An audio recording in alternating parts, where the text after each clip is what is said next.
ನೋಡಮ್ಮ ನಮ್ಮ ಕಂಬ ಈ ಕದಂಬ ಬಂದ ನೋಡಮ್ಮ.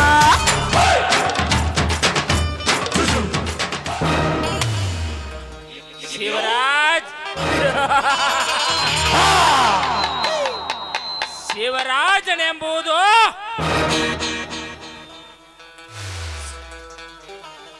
ಈ ಜಮೀನ್ದಾರ ವಂಶದ ಕುಡಿಯೇ ನಾನೆಂದು ಅಂದು ಹುಲಿಯಂತೆ ಗರ್ಜಿಸಿ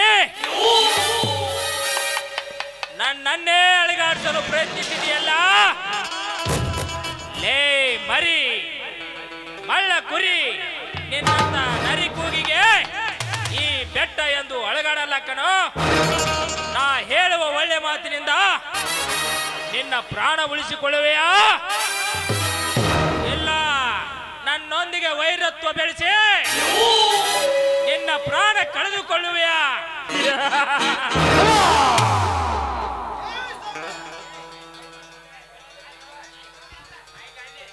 ಏ ಸೌಕರ, ಹುಟ್ಟುವಾಗಲೇ ಸಾವನ್ನು ಬೆನ್ನಿಗೆ ಕಟ್ಟಿಕೊಂಡು ಬಂದಿರುವ ನನಗೆ ಪ್ರಾಣದ ಭೀತಿಯೇ ಇಲ್ಲ ಅಂದಾಗ ನಿನ್ನೊಂದಿಗೆ ಹೋರಾಟ ಮಾಡುವುದೇ ನನ್ನ ಗುರಿ.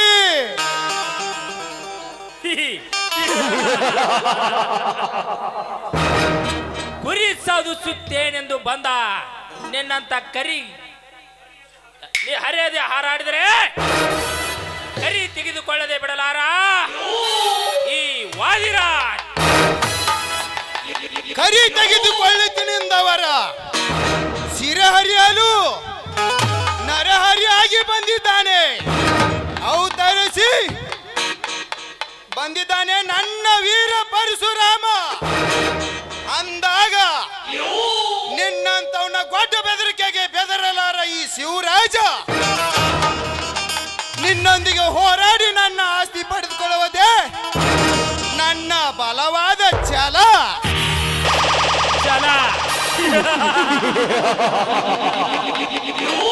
ಛಲ ಸಾಧಿಸುತ್ತೇನೆಂದು ನೀ ಅರೆಯದೆ ಹಾರಾಡಿದರೆ ಮರಣದ ಮಹಾರಾತ್ರಿ ಅಕ್ಷರ ಸಾಗರವನ್ನೇ ಕಟ್ಟಿ ಹಾಕಿರೋಣ ಈ ವಾದಿರಾಜ್. ಮರ್ಯಾದೆಯಿಂದ ನಿನ್ನ ರಿಟ್ಟರ್ಜನ್ನು ಹಿಂತೆಗೆದುಕೊಂಡು ಬಿಡು, ಇದೆಲ್ಲ ಆಸ್ತಿಗೆ ಸಹಿ ಹಾಕಿ ಬಿಡು. ಪಾಪ ಇವನು ಒಬ್ಬ ನನ್ನ ಮಗ ಅಂತ ತಿಳಿದು ವಾಪಸ್ 6 ಎಕರೆ ಜಮೀನನ್ನು ಕೊಟ್ಟು ಬಿಡುತ್ತೇನೆ. ಅದೆಂದಿಗೂ ಸಾಧ್ಯವಿಲ್ಲ. ಸಾಧ್ಯವಿಲ್ಲ ಮಗನೇ, ಸಹಿಸಿಕೋ ಈ ಜಮೀನ್ದಾರ ಹೊಡಿತವನ್ನು. ಏ ಸಾವುಕಾರ, ನಿನ್ನ ಮೋಸದ ಹೊಡೆತಕ್ಕೆ ಹೆದರಿ ಆಸ್ತಿ ಬಿಡುವಂತ ಬೇಕೋಪ್ಪ ನಾನಲ್ಲ. ನಿನ್ನ ಚಾಟಿ ಏಟಿಗೆ ಲಾಠಿ ಪ್ರಹಾರ ಮಾಡಿ ಇಡೀ ನನ್ನ ದೇಹವನ್ನು ಲೂಟಿ ಮಾಡಿದರು ಕೋಟ್ಯಾಧೀಶರ ಮಗನಾಗಿ ಸಾಯ್ತೇನೆ ವಿನಃ ನಿನಗೆ ಹೆದರಿ ಸೈ ಹಾಕಿ ಶಂಡನಾಗಿ ಸಾಯಲಾರೆ.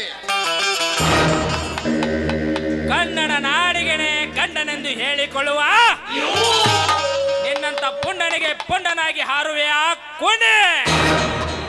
ಈ ವಾದಿರಾಜ ಮನಸ್ಸು ಮಾಡಿದ್ರೆ 3 ಲೋಕದ ಪರಶುವನ ಜುಟ್ಟನ್ನೇ ಗಟ್ಟಿಯಾಗಿ ಹಿಡಿದು ಅಟ್ಟಹಾಸದಿಂದ ನಗುತ್ತಾ ಆಕ್ರೋಶದಿಂದ ಬದುಕೋನು ಈ ಜಟ್ಟಿಗೆ ರಾಯ ಅಂದಾಗ ನೀ ನನಗೆ ನಿನ್ನ ಶಿರ ಹರಿಯದೆ ನಾ ಬಿಡಲಾರೆ. ತುಂಗ ಬೇಗ ಹೇಳಿದನೆ. ಕಾಗೆ ತರ ಕೂಗಿ ಮರಣದ ವಾರ್ತೆಯನ್ನೇ ಹಾಡುತ್ತಿರುವನಲ್ಲ ಈ ಪೋಲಿ ಹುಡುಗ. ವಧು ಬಾಂಡಿಗೆ ಸೈ ತೆಗೆದುಕೋ ಇವನದು.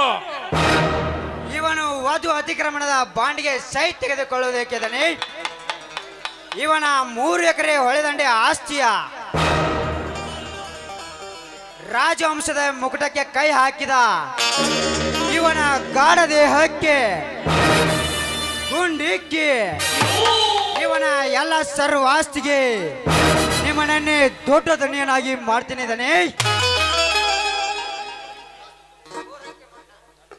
ಇನ್ನು ನೀವು 3ನೇ ಅಂಕೆ ಓದಿರಿ. ಸಭಾಷ್ ರಣತುಂಗ ಸಭಾಷ್. ನನ್ನ ಒಳ್ಳೆ ಪ್ಲಾನ್ ಅನ್ನೇ ಹಾಕಿದ್ದೀಯ. ಗಂಡು ಎಂದರೆ ಹೀಗೆ ಇರಬೇಕು. ಶಿವ್ಯ, ನನ್ನ ಅಂಕೆ ಮಹತ್ವ ಏನಿದೆ ಗೊತ್ತಾ? ಒಂದು ಕೂಗಿದರೆ ತಲೆಬಾಗಿ ಶರಣಾಗಿ ಹೋಗುವುದು. ಗೌಡ್ರ ಯಾರು ಕೂಗಿದ್ರೆ ಏನ್ರಿಪ್ಪ ಅದು? ನಾ ಹೇಳಿದ್ದಕ್ಕೆ ಸರಿಯಾದ ಉತ್ತರ ಕೊಟ್ಟು ಒಪ್ಪಿಕೊಳ್ಳುವುದು. ಮೂರಂಕಿ ಕೂಗಿದರೆ ಮರಣದ ವಾರ್ತೆಯನ್ನೇ ಕೂಗಿದಂತೆ. ಮೊದಲನೇದಾಗಿ ಶಿವ್ಯ ಹಾಕೋ ಸೈನಾ. ಗೌಡ್ರ ಎರಡನೇದಾಗ್ರಿ ಅಪ್ಪ ಶಿವ್ಯ ಹಾಕೋ ಸೈನಾ. ಅದು ಈ ಜನ್ಮದಲ್ಲೂ ಸಾಧ್ಯವಿಲ್ಲ. ಸಾಧ್ಯವಿಲ್ಲ ಮಗನೇ. ಮೂರನೇದಾಗಿ ಮುಕ್ತಾಯ ಹೊಂದಿಕೋ. ಅಮ್ಮ! ಅಮ್ಮ ಎಂದು ನರಿ ಕುರಿಗಳಿಗೆ ಕಡಿಮೆ ಮಾಡಿದವನಲ್ಲ ಈ ರಣತುಂಗ. ಹುಟ್ಟುವಾಗಲೇ ಹುಲಿಯ ರಕ್ತವನ್ನು ಸೇವಿಸುತ್ತಾ ಬಂದಿರುವನು ಈ ರಣತುಂಗ. ಈ ಚಂದ್ರನಿಗೆ ನಿಮ್ಮೆಂಥವರ ರಕ್ತವೆಂದರೆ ಅಮೃತ ಪಾವ ಸೇವಿಸಿದಂತೆ.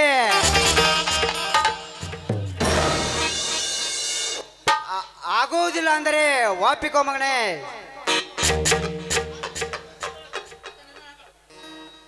ಬನ್ನಿ. ರಣತುಂಗ, ನೀ ಮನುಷ್ಯನಲ್ಲ, ರಾಕ್ಷಸ ನೀನು.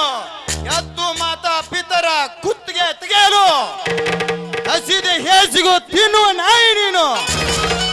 ಇಷ್ಟೆಲ್ಲ ಅನ್ಯಾಯದಿಂದ ನನ್ನ ಪ್ರಾಣ ತೆಗೆದು ಒಪ್ಪಿನಿಂದ ಉಪ್ಪಿ ಮೆರೆಯುವ ನಿಮ್ಮ ಉಸಿರಿನ ಹಸಿ ರಕ್ತ ಕುಡಿಯಲು ಹಸಿದು ಹಬ್ಬಲಿ ಅಂತೆ ಅಬ್ಬರಿಸಿ ಹಿಂಡು ಹುಲಿಗಳ ಗಂಡನಾಗಿ ನಿಮ್ಮ ರುಂಡ ತೆಗೆಯಲು ಪುಂಡನಾಗಿ ಬರುತ್ತಾನೆ ನನ್ನ ವೀರ ಪರಶುರಾಮ.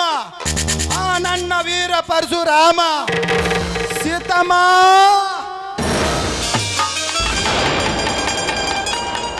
ರಣತುಂಗ, ಮುಂದೇನು ಮಾಡುವುದು? ಏನು ಮಾಡಬೇಕು ಬೇಗ ಹೇಳಿದನಿ. ಈ ಶಿವರಾಜನ ಶವ ಗೌಡ್ರ ಉದಯ ಕಾಲಕ್ಕೆ ಹವಾ ತಿನ್ನಲು ಬರುವ ಪರಶುರಾಮ ಮೇಲೆ ಹಾಕಿದ್ರಾತಲ್ರಿ ಗೌಡ್ರ. ಅಂದರೆ ಅದೆಲ್ಲ ಮರೆಯಲ್ಲಿ ನಡೆಯೋಗ್ಬಿಟ್ರಿ ಗೌಡ್ರ. ನಾಳೆ ಬಗ್ಗೆ ಪರಶುರಾಮ್ ವಾಕಿಂಗ್ ಅಂತ ಬರ್ತಾನ್ರಿ ಗೌಡ್ರ. ಈ ಶವ ಅವನಿಗೆ ತಿಳಿದ ಅಲ್ಲೇ ಹೋಗದ್ ಬಿಟ್ರೆ ಹೆಂಗ್ರಿ ಗೌಡ್ರ? ಓ, ಗುಡ್ ಐಡಿಯಾ. ಈ ಶವ ಒಳಗೆ ಹಾಕಿರಿ. ಆ ನಂತರ ಏನು ಮಾಡಬೇಕು ಹೇಳಿ. ಗೌಡ್ರ, ಈ ಕೊಲೆಗೆ ಕಾರಣ ಪರಶುರಾಮ್ ಅಂತೇಳಿ ನಾಳೆ ಬೆಳಿಗ್ಗೆ ನಾನು ಇನ್ಸ್ಪೆಕ್ಟರ್ ಕರ್ಕೊಂಡ್ ಬರ್ತೀನಿ ರೀ. ಕೆಲಸ ನಾಳೆ ಬೆಳಿಗ್ಗೆ ಆಗ್ಬೇಕ್ರಿ ಗೌಡ್ರ. ಆಯ್ತು, ಈ ಶವ ಒಳಗೆ ಹಾಕಿರಿ. ಆಯ್ತು ದನಿ.